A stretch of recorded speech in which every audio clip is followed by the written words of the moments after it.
Бәріңе сәлем, құрметті оқушылар, сіздермен бірге Марғұлан ағай, және де бүгін біз көп оқушылардың, яғни курс туралы қойып жүрген сұрақтарына жауап беретін боламыз. Енді көп оқушылар бізден сұрап жатады, курс қалай өтіледі, қай жерде өтіледі, қашан өтіледі, не істеу керек, қалай жазылу керек деген сияқты.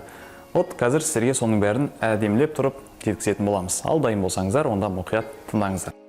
Курсқа жазылу үшін сізге ең алдымен төлем жасау керек. Төлем жасап болғаннан кейін біз сізді ВК желісінде осындай бір беседаларға қосатын боламыз. Өздеріңіз көріп отқандай, мысалы беседаларға келетін болсақ, мынау бізде өтілген ағымдар, яғни потоктарымыз бізге осы уақытқа дейінгі өтілген. Мысалы қазіргі ағымды көрейік, 16 ағым. Осы жерде мысалы оқушыларға сабақтар беріледі, заданиялар беріледі, яғни оқушылар бір-бірінен пікір таластар болады неше түрлі, сабақтың графиктері шығып тұрады, сол сияқты. Ал енді бізде курс нақты қалай өтіледі деген сұраққа жауап беретін болсақ, біздің өзіміздің жеке платформамыз бар. Өздеріңіз көріп тұрғандай, бұл megamas.kz деген, яғни Google-ға кіріп жазсаңыздар, бірден шығатын болады. Енді осы жерге сіздер мысалы біздің курсқа жазылатын болсаңыздар, болашақта кіргеннен кейін мынау кіру деген кнопкаға басу керек. Басқан кезде ешқандай да регистрация, Gmail-дың еш нәрсесінің керегі жоқ. Бұған тек қана сіздерге керек нәрсе ол мынау ВК-ларыңызды осымен кіре саласыздар. Мысалы, мына жерде енді мен қазір кіретін болсам, өзімнің ВК-мен паролімді жазып кіруім керек. Ал қазір кіріп сіздерге дальше көрсетейін. Вот сіздер сайтқа кірген кезде, мысалы сіздерге осындай сайттың беті ашылу керек болады. Егер әрине сіз курсқа жазылған болсаңыз, онда сіздерге мына жерге мысалы тренинги деген бар. Кетін басқан кезде, осы тренингіге басқан кезде сіздерге курстардың мына жерде сабақтар шығып тұрады.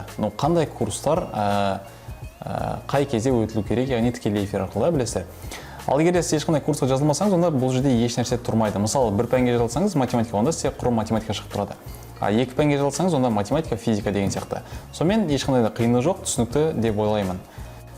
Одан кейін, мысалы, қараңыздар, сіздер елестейік бір пәнге жазылдыңыздар. Мысалы, математика деген, иә. Енді мынау бізде өтілген ағым, уже 15-ші поток көріп тұрғандай. Бізде болатын алдағы уақыт ол 17-ші поток.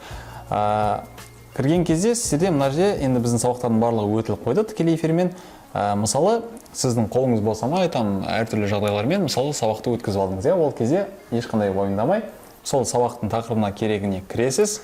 Кіргеннен кейін мына жерде сол сабақтың өтілген, яғни записі шығып тұрады. Мысалы, қосаста мына жерден ақырындап айналдырып көре бересіздер. Мысалы, міне сабақ өтіліп жатыр, бұл запистер.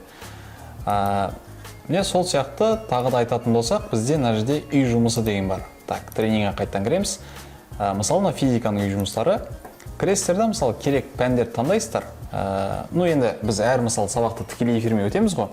Өтіп болғаннан кейін сіздерге үй жұмысын жібереміз. Яғни бұл үй жұмыстардан доступ ашатын боламыз. Сол кезде, мысалы, бірінші сабақ кинематика кіресіздер. Мына жерде тест деген тұрады. Енді мен бас қойдым мына жерде. Орындайсыздар, дұрыс жауабын белгілейсіздер. Мысалы, өтірік белгілей салдым.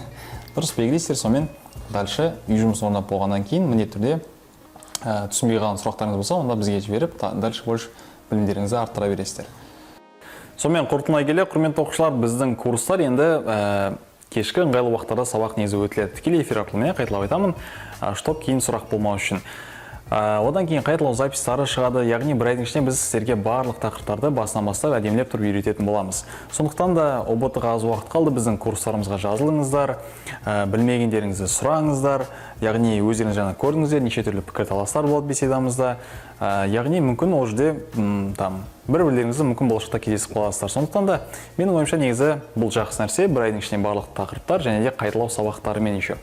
Сонымен жазылыңыздар, біздің пікірлер бар, соларды қараңыздар, курстар қалай өтіледі жалпы, соның бәрін қарап, кейін бір шешім қабылдап, әйтеуір жалысаңыздар, точно өкінбейтін боласыздар. Сонымен сіздерге тек қана сәттілік тілеймін, ОБТ-дан жақсылық жинап, грантқа түсіп кетіңіздер.